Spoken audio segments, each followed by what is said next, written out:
Shemetris Vital reporting in at the One Word Movement. It is a movement going on. And I have with me Tiffany. Welcome to the studio, Tiffany. Thank you. How are you doing today? I'm good. Well, Tiffany, let's just jump right on in. You know, Monica has this thing going on, and it's called the One Word Movement. Yes. She's got a movement. Yes. Did y'all hear that? Monica has a movement going on. And so, Tiffany, what is your one word? You know what? Monica actually gave me my one word. I know it was from God, but he sent it through her. And my one word is unweakened. Unweakened. Yes. I bet somebody can identify with unweakened. So let's talk about unweakened. Yes.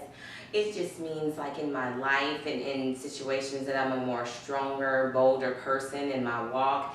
And it just means that, you know, we face so many trials and just different things occur in your life and things that you can be stronger for, be stronger through. For me, it was trying to conceive, and I dealt with that for a long time. For 5 years, my husband and I tried to conceive and were unable to conceive, and it was hard. I mean, it was very difficult, and there were times where I was at some low points and had some rough times in my life. But I discovered, you know, that I can be strong in that, and you know, and I know that that's something that a lot of women go through, and I just want them to know that you just have to find that thing that gives you peace, that gives you strength, and you can get there. I mean, there's so many options for you. Wow, well, I want to, if you don't mind, because I know just by the presence that I feel and sense that there's somebody out there, it's probably a lot of women out there who've been married and they have been weakened in the situation of I can't conceive, being married and wanting to complete your family. And you said you tried to conceive for 5 years.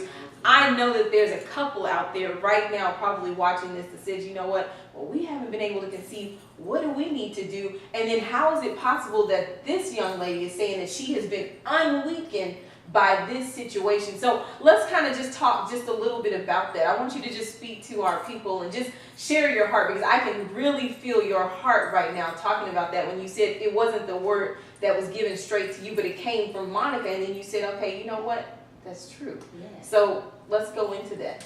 I definitely think that it's something a lot of women deal with, and it's something that sometimes we're ashamed of. I know even for me, I was a little ashamed to admit it. I was in denial about it a lot. I didn't want to discuss it. You know, I felt like I should be able to, you know, is there something wrong with me? And then I did feel, you know, like, is my husband going to be disappointed if we can't?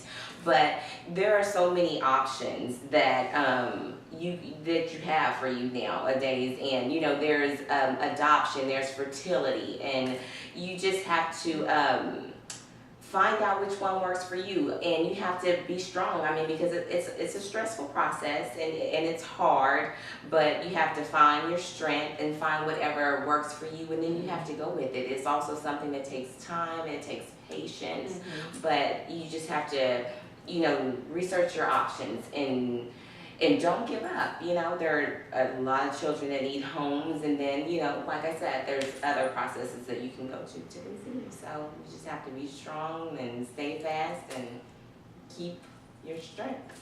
Well, it sounds like you actually had to dig deep within yourself to get to that place of, you know, acceptance, I guess, a little bit, and just going through this process saying, you know what, I'm not going to be weakened by what's going on. And that's why you say I'm unweakened. Exactly. Because you had to endure the test of time. So here's a big question I'm sure someone wants to know.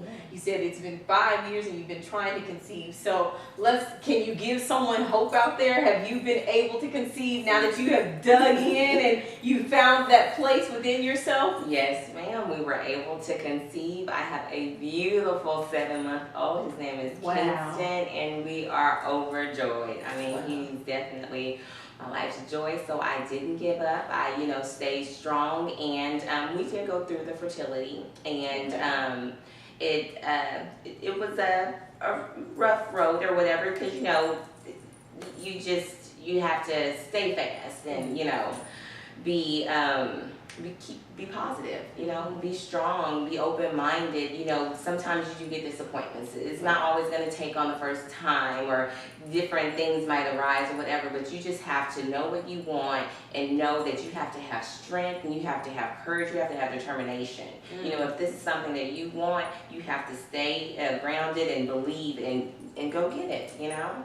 Well, I am very moved. I mean, you've almost like brought me to tears, but I have to stay focused because we're doing this interview and we're live. But I even sense that with your relationship, you guys were tested. Oh, yeah. And there's that unweakened comes in there too. Yes, I think that that's definitely one of the first things that you have to do, and that me and my husband discovered, that we had to be on one accord. You know, with everything that we were wanting, we had to make sure that we're wanting the same thing and that we're going after the same thing.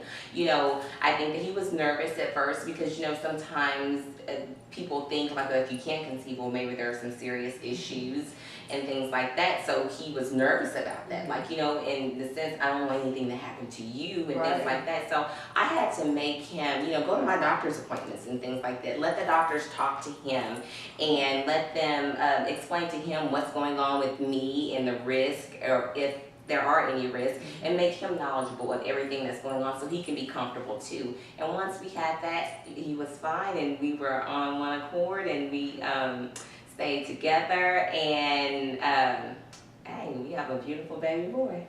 And he's 7 months old, He is huh? 7 months Wow. old. Well, that is just, it's a blessing just to hear your story, and I'm sure someone is going to see this and is going to be moved by just hearing your testimony that your one word is unweakened. And that we're going to just end on that, because I'm very moved, and I know it's going to speak to someone else. And so, Tiffany, if there's anything that you'd like to say to anyone just as we get ready to close this, I want to just leave that with you. I do. I want to say, because now this is definitely something that I'm very passionate about, because going through this, I did discover there were so many women, even in my own church, there were so many women that were dealing with the same thing.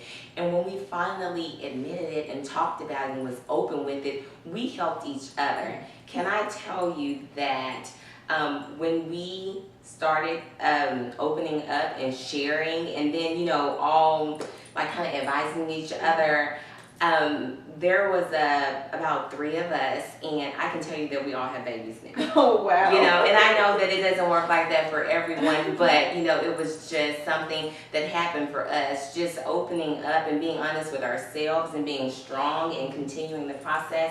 And so, like I said, it can happen. So don't give up, don't be weak, be strong, because it can happen. Well, you've heard it first. One word.